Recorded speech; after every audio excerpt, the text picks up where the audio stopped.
I'm going to monologue a little bit, but I promise it ends in a question.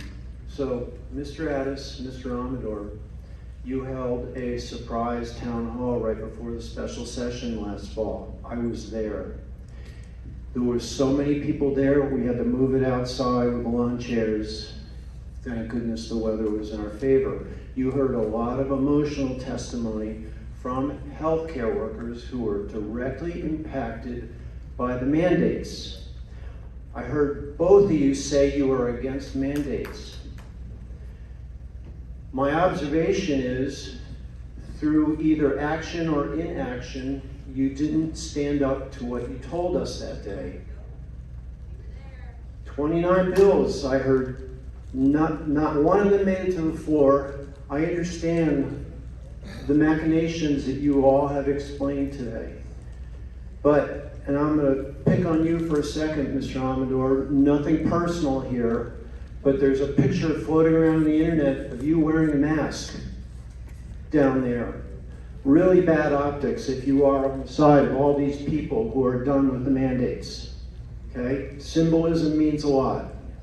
So here we are today, 2 years later, and I'm sure you're all watching the news nationally and internationally. Civil disobedience is the theme of the day. The blue states are walking back on a lot of their policies related to COVID because they see the writing on the wall. So, I've heard you all explain how hard it is to get bills through the floor and out of committee. I don't mistrust anything you're saying, but the tide is in your favor. It is against your Democrat colleagues. I want to hear from you what you're going to do in this session to take the field and advance the ball in the face of liberty. The 10th Amendment says those laws not specifically given to the federal government reside with the states. I don't care anymore about hearing that federal money is tied with strings. Yes. I'm done with it.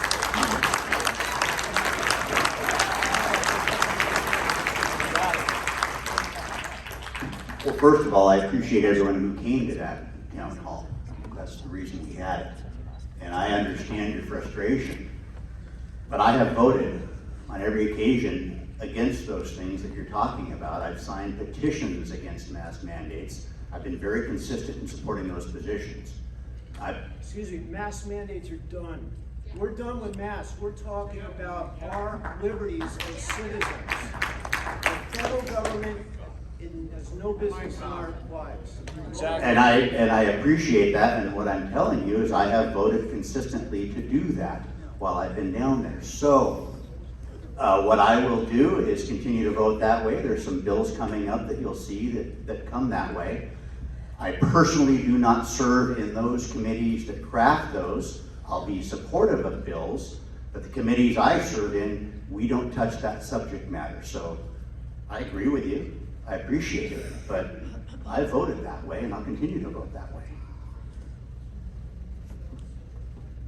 I will argue the same exact answers. We introduced all 29 bills in my committee. I voted for all of them.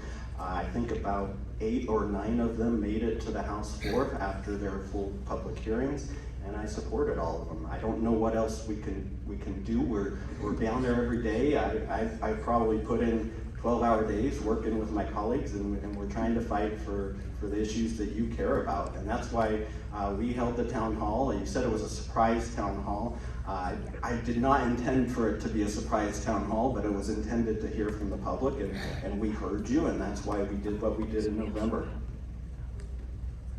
The question was not directed to me, but I will be the first one to defend Paul Amador's right to wear a mask anytime, anywhere he wants. It's not the government's business to mandate us, okay? So the fact that he wore a mask is immaterial to this discussion. Thank you. By example. If you want the full backstory, I was sick in November with a cold, and I happened to sit by somebody that's on the House floor that was leaving the next day to go care for somebody that was a transplant. going to have a transplant surgery, so I did not want to get her sick, quite honestly. Appreciate that.